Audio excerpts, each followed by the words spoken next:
Kohala Kuamo'o, Nae'ole's Race to Save a King. Author Kekaule Leia Nae'ole Kauai'ea. Artist Aaron Kauai'ea. Story by Walter and Launa Kauai'ea. Kohala. Place names in Kohala tell the story of Nae'ole's flight to save the newborn Kamehameha. Kohala place names from this mo'olelo are still in use and are a living reminder of the enduring connection between land, people, and traditions. Kohala Kuamo'o, Nae'ole's Race to Save a King. Dedicated to all aspiring young authors and artists of Hawaii who have a mo'olelo to share so our ancestors may live forever. Okay, class, said my homeroom teacher. Today's assignment is to learn about your inoa, or name. It has been said that most prized possession of any Hawaiian is his inoa. Kumu told us that a name is more treasured than a woven mat, a man's malo, or even a chief's ahu'ula, made of the finest feathers. When you go home today, she said, ask your ohana about how you received your inoa and why it's important to you.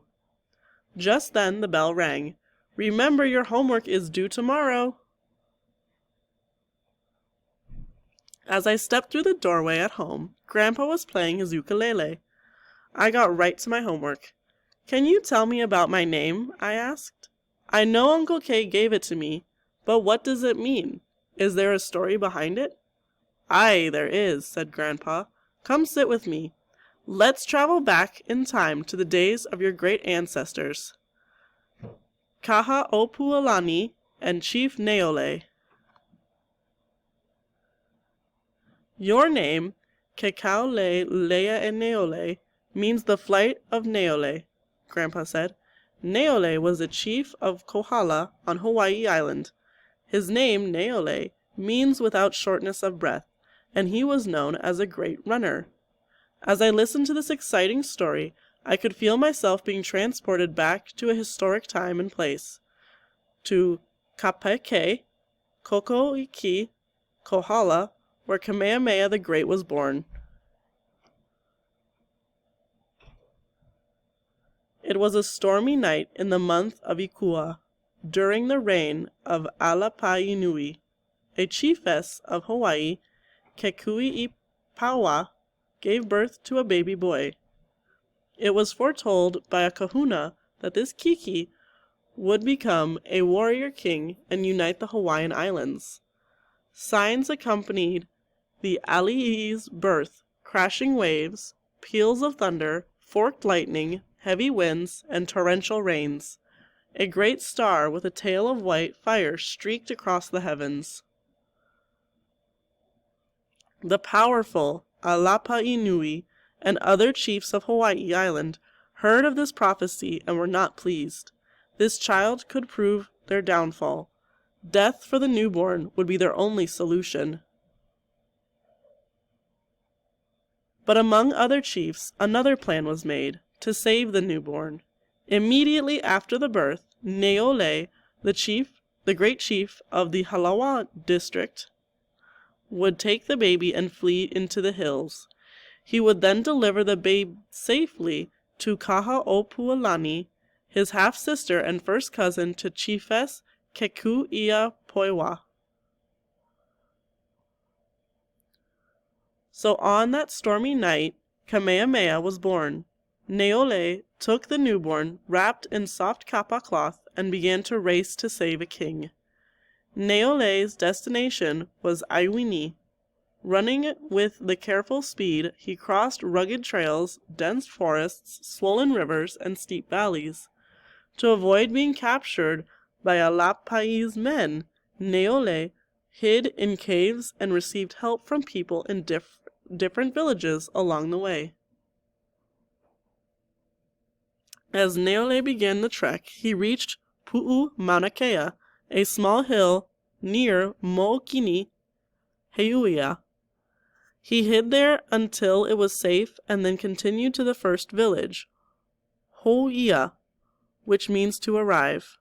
The people of Houia were waiting anxiously for this blessing to come.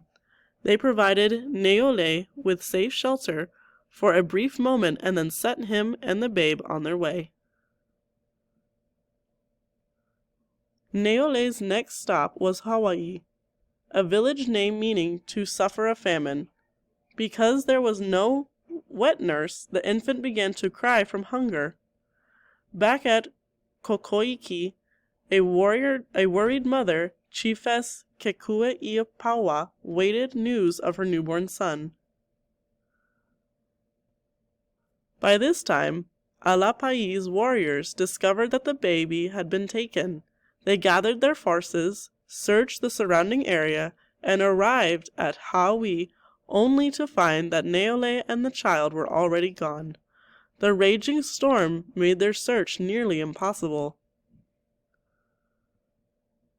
Chief Nae'ole took refuge near Honomakau, an area named for seeking shelter from fear. He hid in a place sheltered by trees. The rain and muddy trails made it difficult to continue, but Nae'ole kept going. As dawn approached, Nae'ole came to the village of Kapa'au, meaning the place where the kapa went swimming. The streams were swollen because of the heavy rains. When Nae'ole crossed the swirling water, the baby's kapa got drenched and lost in the current. Nae'ole then stopped at Halaula, a place named for the severe punishment Alapai's warriors would face if they didn't find the child. Not fulfilling the king's orders was considered a hala, or sin, that would cost men their ula, or blood. Leaving Halaula, Nae'ole reached the lands Halawa. There he was safe to rest and catch his breath among his own people. The baby was doing well and had enough breath and strength in him to continue the journey, hence the name Halawa, meaning enough breath. From there, Nae'ole ran to the village of Makapala, named after the warriors' futile attempts to find the newborn. As the men became weary and desperate, their maka, or eyes, became pala, or swollen and ripe like red hala.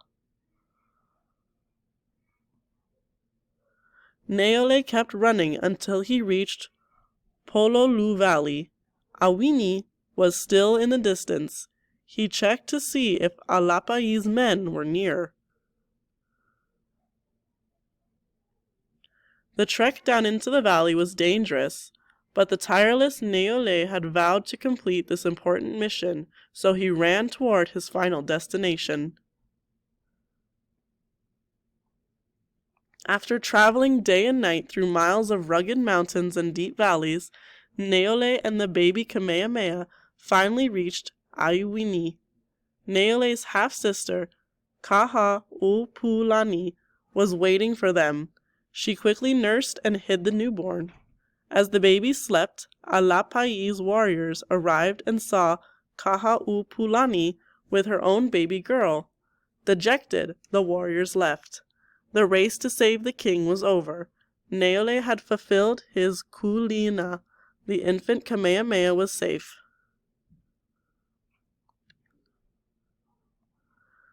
And so your name, Nae'ole, said Grandpa, is to remind you of Nae'ole's flight.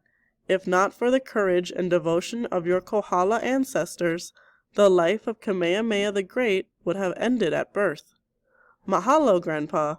Thank you for telling me about my inoa, I said. I'm going to write this all down for my homework. I think my kumu will like it. Ai, he said. Grandma will help you. Your name carries our family's mo'olelo, our stories, our most valuable possessions. Other families also have their own mo'olelo. We keep the stories alive so that we can live worthy of our great ancestors' respect. Are there more mo'olelo? I asked. Aye, Grandpa answered. There are more mo'olelo, and those stories are for another time.